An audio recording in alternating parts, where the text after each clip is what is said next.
All right, what's going on? Welcome to the channel. In this video, I am going to be breaking down the exact strategy that our clients used to get access to, get this, $100,000 business line of credit. I'm going to share with you the exact bank that they went to, how their business was structured, and some data points that you can use to help fund your business. So without further ado, I'm going to take you over to the other side so that we can break this strategy down. As always, let me know down in the comments what type of business you run. Do you run a bakery? Is it a salon? Is it a barbershop? Is it a construction company? Is it an agency? Let me know what type of business you run, because it does help us curate future content that's going to help you specifically in your business. I'll see you on the other side. All right, I'm over on the Fifth Third Bank website, because before breaking down the data points, I want to show you the exact bank that our client used to get access to this $100,000 business line of credit. Again, this was a complete no doc, and I'm going to show you exactly how they did it.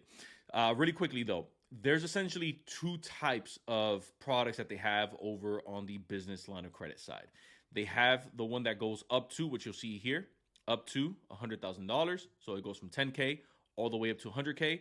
And get this, no collateral necessary for approval. So it's not just no doc, which is fantastic, but they take it a step further. It's also non-collateral, because that's usually a question that comes up. Well, Irv, if it's non-doc, and if they're not asking for any types of tax returns or financial documents, then they're probably going to have to collateralize a piece of real estate. They're going to have to put maybe a lien on a property, a lien on a piece of equipment, a lien on a vehicle. That's not the case here, at least not with Fifth Third Bank.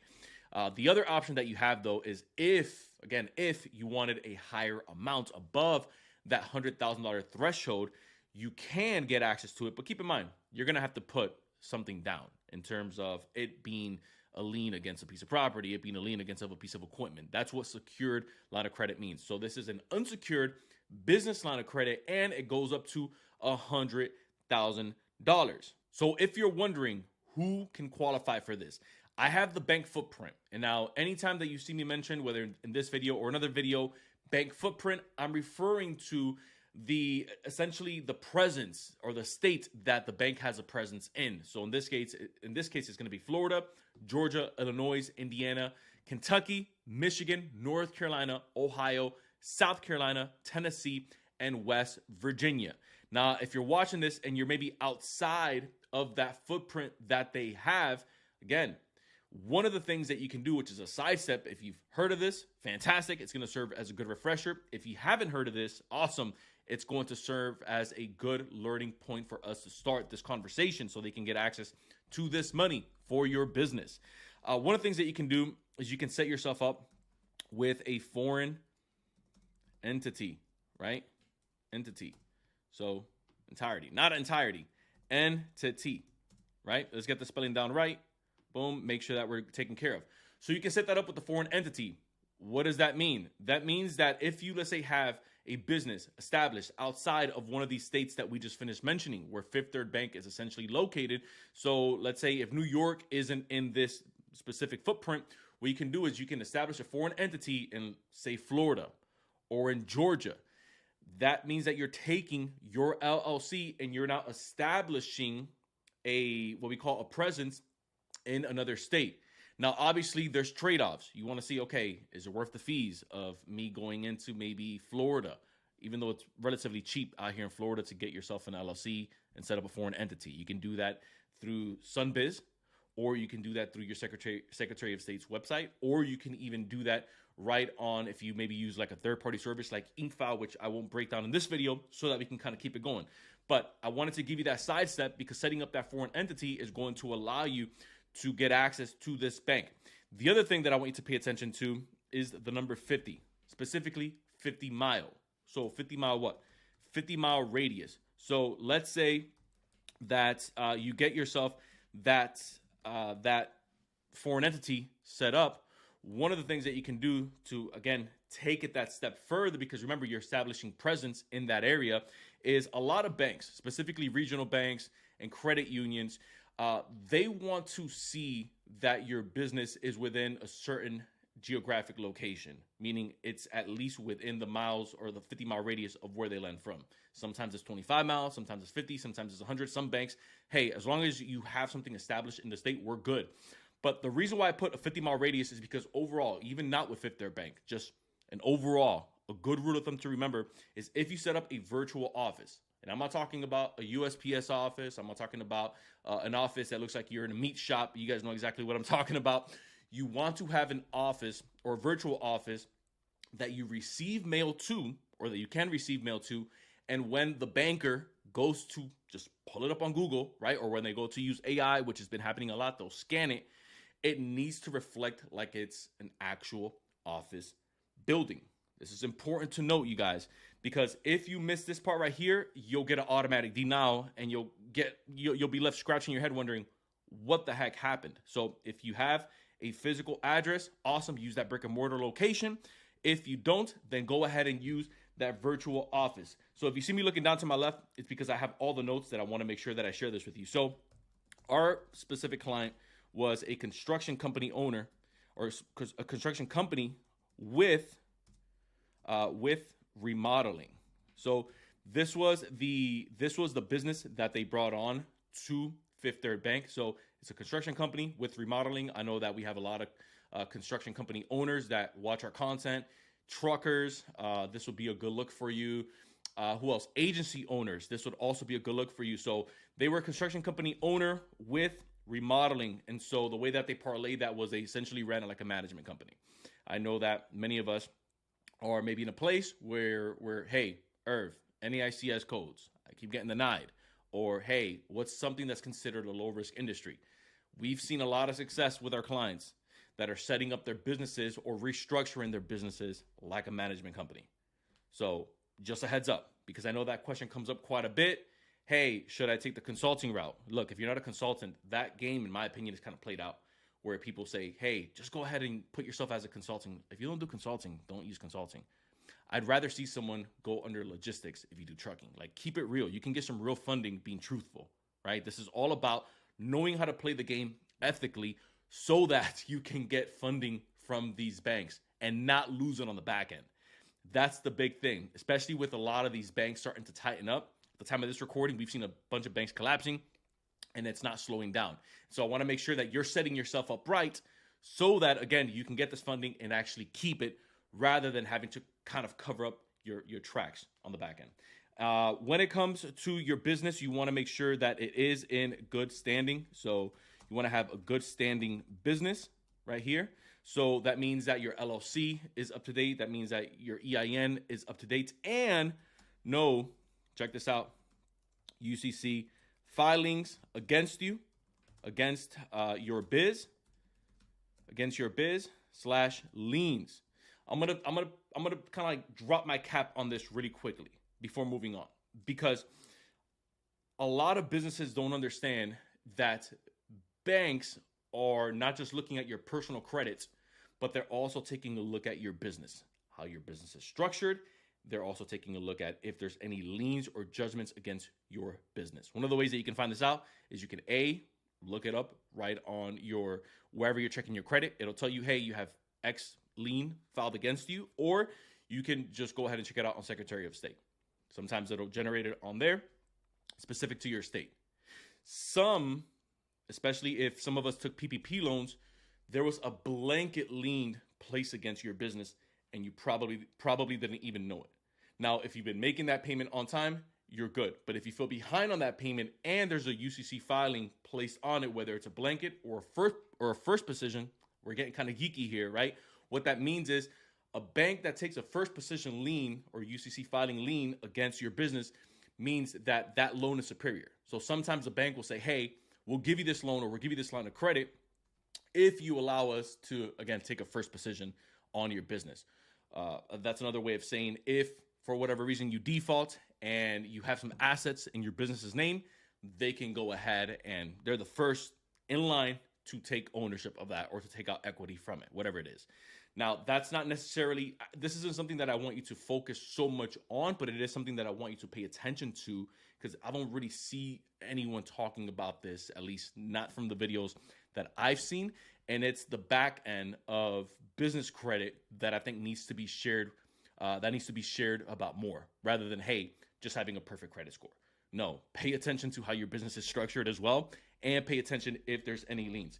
Now, let's get into the nitty gritty of the business. So this business owner was in business, or really still is in business, for 3 years. So can you do it if you have maybe 2 years in business? Yes, but especially if you've been watching my content for some time, you guys, anytime that you've allowed that LLC to age, even if you're not running any revenue through it just yet, it's always going to serve you far better than you just having a brand new ice cold turkey LLC. Can you get it? Yes, but when we're talking about $100,000 business line of credit, the older that LLC, or the older, if you have an S corp, the older that S corp is, that C corp is, the better it's going to serve you. Now, they pulled essentially 2 bureaus. I'm going to share that with you right now. Over on the personal side, they pulled Experian, right? And then their credit was 768. Again, before continuing, I'm giving you data points that you can use to kind of match up your profile against this person's profile. Now, this is automatically guaranteed that if you don't have these data points, you're going to get denied? No. Does it mean that if you have these data points, you're going to 100% get approved? No. I want you to serve this again, use this as a case study, which is why I'm even making this video for you, as a case study to see how you can prepare yourself if you're not there just yet, and maybe some things that you can work on. The other business bureau already. So the first Experian pull was over on the personal side. The second one that they pulled is they actually pulled up their Experian business. And so they had a hard inquiry over on that pulled up on their nav, where they check their business credit profile, right? So if you don't have nav, it's a fantastic tool. It alerts you if somebody pulls your business credit. And so they pulled them over on nav. Now, for their IntelliScore, they were sitting at an 80. So I'm going to highlight these two right here, so that way you know, okay, how can I prepare for this? Now, if you're asking me, Irv, which one is going to be more important? I would rather see my clients have both built out, right? Your Experian business built out, which in the IntelliScore, it goes from 1. Let me write that here. This score. So if you're wondering, I've never seen this score before. This score goes from 1 to 100. Anything from an 80 and above is considered good. Think of that like a 750 in the personal credit world, right? And obviously, this is self-explanatory right here, 768 over on the personal side. Now, if you're asking me which one would you want to work on first, when you're doing anything like this, because this is going to be a PG, right? This is going to be a PG. As a matter of fact, let me make that a little bit bigger for you. This is going to be a PG, meaning you are going to co-sign on behalf of your business. On behalf, because people are going to ask this, right? Hey, is it PG? Is it non-PG? On behalf of your biz. But it is going to be no doc, meaning it's going to be no bank statements, bank docs, or tax returns. If you are in a place though, and again, I'm giving you everything in this video because I know it's going to help out so many people. If you are in maybe a place where, hey, they're offering me $75K or they're offering me $60K, right? Work that number a little bit lower. They're offering me $60K. They mentioned if you provide 1 year of tax returns, they'll give me up to $80K as a case study, because I see this all the time, right? As an example, I see this all the time. And you're up in the air. Look, if you have the tax returns and they're going to give you a better rate and they're going to give you more money, just provide the tax returns. If you don't have the tax returns, it's the game that you're playing. Hey, they're giving you 50, take 50. Hey, they're giving you 45, take 45. In the economic climate that we're in right now, you kind of got to flow with it a little bit, right? Because when banks start to see what's happening to other banks, they're going to tighten up a little bit, because banks are all about staying risk adverse. They're trying to see, okay, hey, are we going to get a return on our money if we give it to this business owner? Are we going to see this money back at all? Now, one of the reasons why I like business lines of credit so much is because it's as good as cash, meaning you can use that line of credit to purchase vehicles. You can use that line of credit. As a matter of fact, let me put it here. You can use that line of credit to purchase vehicles, right? You can use that line of credit for payroll, so you're paying your people. You can use that line of credit to purchase real estate, whether it's projects, whether it's for a down payment. You can essentially use that for cash for real. Let me put that here. Real value cash. Make this big for us. Cash injections into your business. This is not net 30 accounts. I have nothing against net 30 accounts. We talk about that here on this channel. We share that with our clients, right? I have nothing against net 30 accounts, but if you have a $25,000 Uline account, you can only use that at Uline. If I have a $100,000 business line of credit with, say, Fifth Third Bank, I can use that to purchase a vehicle. I can use that to hire staff. I can use that to pay contractors. I can use that to purchase real estate. I can use that as real cash value, meaning that $100K that I take the draw on, if I'm using $25,000 and $75,000 is still sitting in the account, I'm only going to pay interest on the amount that I use. And so if you haven't already taken a look at Fifth Third Bank, I highly recommend that you guys check them out. Let me know down in the comments if you like this format of video, right? I tried to give you as many data points as possible, different angles, different solutions, because I know that everyone that watches our content comes from a different walk of life. And I know that everyone is, maybe you're at a 6 months in your business, right? Maybe this isn't the play for you. Maybe you're 6 years in business. Maybe this is the play for you. Maybe you are in Florida, but your business is located in Georgia. You can definitely run this type of method right here to help fund your business. So let me know if you guys like this format of video. Again, a quick recap. The bank footprint is right up here.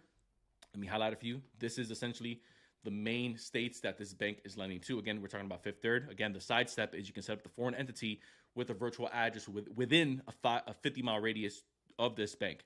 And so another little tip that I have for you here, let me kind of put a little asterisk. Pick a bank dense area. Bank dense area, right? So I want you to think ahead. And with this, I kind of close out the video because I didn't want this video to be too long. You want to pick a bank dense area. So if it's going to be Fifth Third, you want to see, hey, are there another 5 to 8 other banks in that area that once I hit Fifth Third, I can maybe go scope them out and go check them out since I'm already there. Versus if you just open an LLC or a foreign entity, or if you're establishing your entity with that location in mind, and it's only like 2 banks in that area, like look it up on Google, find something that has more banks. Maybe it's a little bit more densely populated. Maybe it's something that you have to maybe drive into, right, to go meet some bankers. But overall, it is going to be a good look for you because you're going to have more options. And then last but not least, this client had to speak, or really, let me say spoke because it's past tense, spoke with a banking manager there. So what ended up happening to kind of finish their file out is they got on a call for about an hour with one of the banking managers at Fifth Third Bank, right? Sometimes they'll have you come in person. Sometimes they'll have you, hey, can we do a Zoom consultation or phone consultation? The reason why they're doing this is because they want to see, one, they want to meet the business owner, right? Remember, like anything else, they're partnering with you. And so if you were to partner with someone, you'd want to get to know them a little bit more, right? So this is going to be a good time for you to kind of brush up on your business plan. So by the way, if you haven't checked out the video that I did on using AI to build out your business plan, I highly recommend it. I'll probably link it down in the bottom. You can use that, right? Keep that in front of you. Have your numbers. Like what are your numbers? What's your annual revenue for your business? What's your projected revenue? What's your last 12 months? If you have it, you want to know that on the fly. What's the demographic that you serve, right? What's the problem that you solve in your business? These are things that you want to know on the fly. And also your total personal household income. This means that if it's you, or if you have a spouse, or if it's you maybe living with, again, your significant other, you guys can use that as total household income. Just make sure that everyone's on the same page. So when you're putting that information on the application, it stands true. So there you have it. If you found value in this content today, consider sharing it with a friend or someone that you know is going to help them out in their business. As always, anytime I'm not posting on here, I'm posting over on our second channel, which is our podcast, The Insight with Irv Show. So anytime I'm not posting on here, you can check us out over there. Once again, I appreciate you guys checking us out. Until next time, everyone, I will see you in the next video.